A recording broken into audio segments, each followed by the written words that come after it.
to address those situations. Now, as Dr. Jyoti said, that for Viksit Bharat, women are very important in society so that they start working along with men. And very unfortunate, there is only very little data, like 15 to 18% working force are there in women. But we need to understand why it is so. So in the patriarchal society, there are so many stigma as well. Because to accept the woman as a financial complementer in the family is also a social problem, which is gradually increasing. But we need to understand many more things related to health. Like for a lady, we need to understand what are the maternal and child health which is being given, how and when she should become pregnant, what are the family planning services, is she getting services or is she have information or getting the access from different hospitals or anywhere. So these things are very, very important to understand the health of the woman, nutritional status. Anemia is very common in women, starting from the girl. The anemia is more than 50%. So we need to address these small things which are definitely important to increase their capacity to work and support in the financial strengthening of the country. So it is very important, like if the woman is working in private sector or public sector, there need to be facilities also. Like if the woman has just delivered, there should be space for we promote breastfeeding. So it is also very important for the health of women as well as for the baby. So we support how she can do exclusive breastfeeding at their workplaces as well. So we need to understand women in every stage and every respect from her adolescent age to the young age and further. Now the third segment which is very important is the geriatric age. As Dr. Jyoti has also highlighted that aging population is also increasing and after some time that it will increase further. If we see about 7.7% population are more than 60 years at present. But we expect that more than this will be after 10 years because birth rate has already gone down. So the people who are in adolescent or young age will definitely become older. So we need to be very, very cautious and alert about addressing the aging population's need as well. कि वहाँ पे you'll get the best of services. So this happened in Terminal 1 Airport, Delhi. So last evening, I got the call from one of my known, friend. He is not a medico. He's a contractor. He's from Gonda. उसने मेरे को बताया कि एक patient है वहाँ पे restaurant में खाना खा रहा था, यंग 32 ईयर ओल्ड में खाना खाते खाते कोलैप्स करके इन जो रेस्टोरेंट बार एरिया है जहाँ पे रेस्टोरेंट है ढेर सारे टर्मिनल 1D में आपने देखो वहाँ पे कोलैप्स किया. And then what happened was कि उसको सराउंड करते हुए कम से कम 100 लोग थे वहाँ पे. All of them are learned people क्योंकि they are there in airport. अब वहाँ पे वो खड़े हुए हैं 100 लोग केयर के खड़े हुए हैं but no one was touching that patient. Patient was collapsed, pulseless, unresponsive. आप ये सोचिए कि वो बंदा जिसने मेरे को कॉल किया, that guy is only 12 pass. He's a contractor. He has got a couple of hotels in Ghaziabad and in Lucknow. He started CPR in the airport, at the airport, and he started CPR after 40 seconds of CPR. Only 40 seconds of only chest compression. He saw one of the reels where we taught the CPR. So he called me कि भैया मैंने एक जान बचाई. So that sort of training is required. And then जान तो बची but लेकिन सो अनफॉर्चुनेट कि सारे लोग वहाँ पे थे. All learned people were there. ना टाइमली हेल्प क्योंकि आपका बॉडी का ऑक्सीजन रिजर्व होता है 5 से 6 मिनट का और उस 5 से 6 मिनट में अगर टाइमली आपने CPR स्टार्ट नहीं किया उसके बाद आपको हेल्प मिल भी गई तो your brain will be damaged. Will be called as जो वेजिटेटिव स्टेट होती है आपने सुना अगर ब्रेन डेड हो गया बट हार्ट चल रहा है.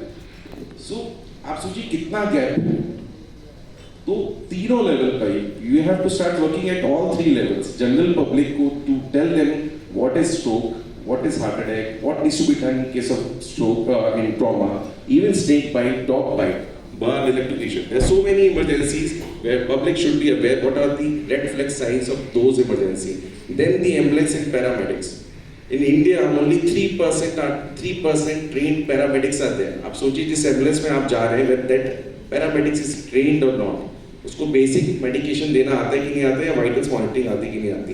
And then when you are reaching to the emergency, sir आपको लगा कि आप तो इमरजेंसी पहुंच गए, बट लेकिन आपको नहीं पता कि वो इमरजेंसी का स्टाफ, जो नर्सिंग स्टाफ है, वहाँ पे जो टेक्नीशियन है, वहाँ पे जो डॉक्टर बैठा हुआ है, whether that doctor is trained और not, whether that nursing pharmacist, आप पीएससी में, सीएससी में, मैं तो I am talking about the corporate hospital, even the government big medical colleges. So we have to start working at all three levels. Then only we can, fill the gap. And I'm only talking about the emergency services. As of now, we have only 3% beds are reserved for emergency, whether it's district hospital or CSC or in a larger hospital. Only 3% beds are reserved for emergency services. Ideally, it should be 10 to 12%. We don't have any dedicated triage area in more than 70% of our hospital. Tries means कि अगर कोई patient emergency में आता है तो उसको हम, किसी का चेस्ट पेन हो रहा है और हार्ट अटैक है तो उसको रेड एरिया में शिफ्ट कर दिया ताकि उसका इलाज तुरंत हो. अगर उसका केवल फ्रैक्चर है, पेशेंट के वाइटल स्टेबल है तो उसको येलो में शिफ्ट कर दिया. और केवल हेडेक है और कुछ नहीं है, वाइटल स्टेबल है तो उसको ग्रीन में कर दिया, so that we can concentrate more upon the red area rather than all three of them at the same time. So this is really required. All life-saving. So it's not only AI and digital who is going to help our emergency services. As far as emergency is concerned, it's only the basic primary paraphernalia is already there. We have to have a standardized protocol, whether in PSC or CSC or district hospital. Ultimately, otherwise, what exactly is happening? All the patients are getting referred to KGMC, RML, and SGPGI in Uttar Pradesh. So. In brief, definitely we'll talk about the emergency service later on, but that was my answer. Thank you. And सबके सामने एक बात स्वीकार करती हूँ कि 2 साल पहले लोकेंद्र के साथ हमारा एक और सेशन था in Varanasi, and where he was describing about कि कैसे पेशेंट को कितनी जल्दी ट्रीट करेंगे तो वो ठीक हो सकता 100%. सो उस समय मेरा नया हॉस्पिटल बन रहा था, and after that I have made my emergency accordingly. CT, MRI, X-ray, ultrasound, ICU, everything we have done, and same जगह से हमने लिफ्ट निकाली है कैथ लैब एंड OT के लिए. So thank you Loken for your. We should listen actually. मुझे लगता है जब हम सुनते हैं कॉन्फ्रेंस में आने का मतलब क्या है, हम सुने कि कोई क्या कह रहा है क्योंकि वो विशेषज्ञ है. So अब हमारे साथ एक और एक्सपर्ट बैठे हैं, डॉक्टर सचान, जो कि पिछले 20 साल से मेडिकल कॉलेज चला रहे हैं और शायद उसके भी पहले से हॉस्पिटल चला रहे हैं.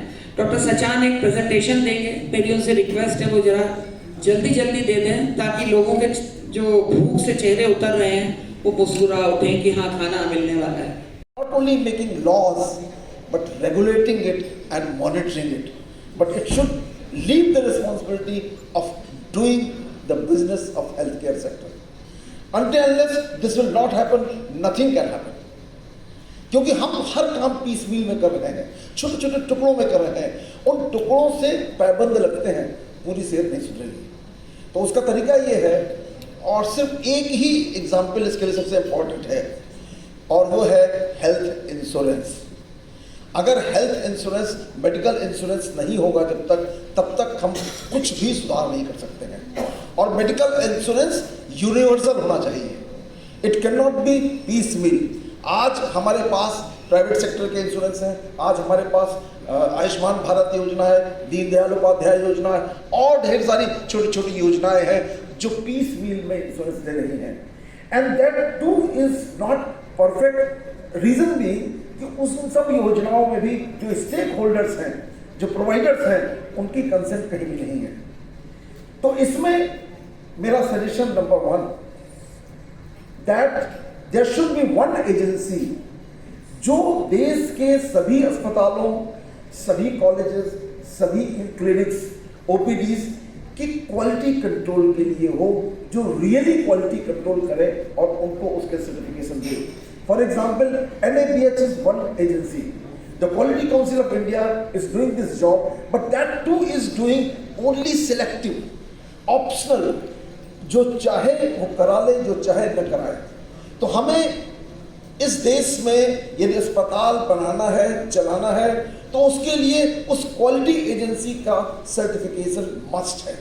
अगर वो सर्टिफिकेशन होगा और उसका क्लासिफिकेशन होगा कि किस तरीके का ये अस्पताल है, किस तरीके की रेटिंग है, तो हम उसको अच्छी तरीके से समझ सकते हैं, क्लासिफाई कर सकते हैं। साल पहले और आज जो है टेक्नोलॉजी, आज इनोवेशन, एआई और ढेर सारी बातें हो रही हैं। सो एक बार फिर से कि इम्पैक्ट मैं हूँ और मेरे लिए ही सारी बातें हो रही है कि जो किस तरह से जो पेशेंट की जिंदगी को बचाई जा सके।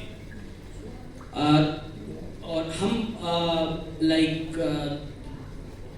इलाज होने के बाद में पढ़ाई कंप्लीट किए, मुंबई में 10-12 हॉस्पिटल में सोशल वर्क डिपार्टमेंट में काम किए 5 साल तक, और 2020 में कोविड के टाइम पे गांव आया और उस टाइम पर देखा कि जो शहर में ढेर सारे ऑप्शंस है, लोग के पास इलाज के लिए ढेर सारी अपॉर्चुनिटीज है, लेकिन गांव में कुछ नहीं है। तो गांव में टेलीमेडिसिन सेंटर सेटअप किए और शहर के डॉक्टर का एक्सेस देना चालू करें। कोच नहीं था, टेक्नोलॉजी नहीं, सपोर्ट नहीं, गूगल मीट और जूम से जो है कंसल्टेशन दिलाते थे और पेशेंट्स को टाइमली रेफर करते थे। मैं सोच एक ले करके कि अर्ली डायग्नोसिस जो लोगों का गांव में होना चाहिए, सो दैट कि टाइमली वो हॉस्पिटल पहुंच सके आगे का इलाज के लिए। सबसे बड़ी समस्या जो होती है, जैसा कि सर ने बोला, आपने भी बोला कि लोगों को अवेयरनेस नहीं है कि कहाँ जाना है और सही टाइम पे सही मार्गदर्शन की सबसे बड़ी समस्या है। तो उत्तर प्रदेश से संत कबीर नगर अपने गांव से काम शुरुआत किए थे। यूपी और बिहार, महाराष्ट्र, उड़ीसा, इस तरह से हम लोग काम कर रहे हैं। लास्ट 4 सालों में 93,000 पेशेंट्स को स्पेशलिस्ट जो है कंसल्टेशन दिलाए, जिसमें से 500 लोग जो कैंसर से डायग्नोज हुए और उनको हम लोग ने टाइमली जो है हॉस्पिटल में रेफर करा। इसी क्रम में आगे बढ़ते हुए पब्लिक हेल्थ में भी काम चालू करें हम लोग CII के साथ मिलकर के और साथ में ही फिक्की इंडिया के साथ। तो जहाँ पर जो सरोजनी नगर में 98 विलेज के ऊपर हम लोग काम करते हैं, जहाँ पर हैंड होल्डिंग करते हैं, आशा का आधार कार्ड, आयुष्मान कार्ड बनाना, प्लस जो है कैंसर स्क्रीनिंग भी मैं यहाँ पर जो है कर रहे हैं, जहाँ पर हम लोग cervical, breast, oral cancer screening भी करते हैं।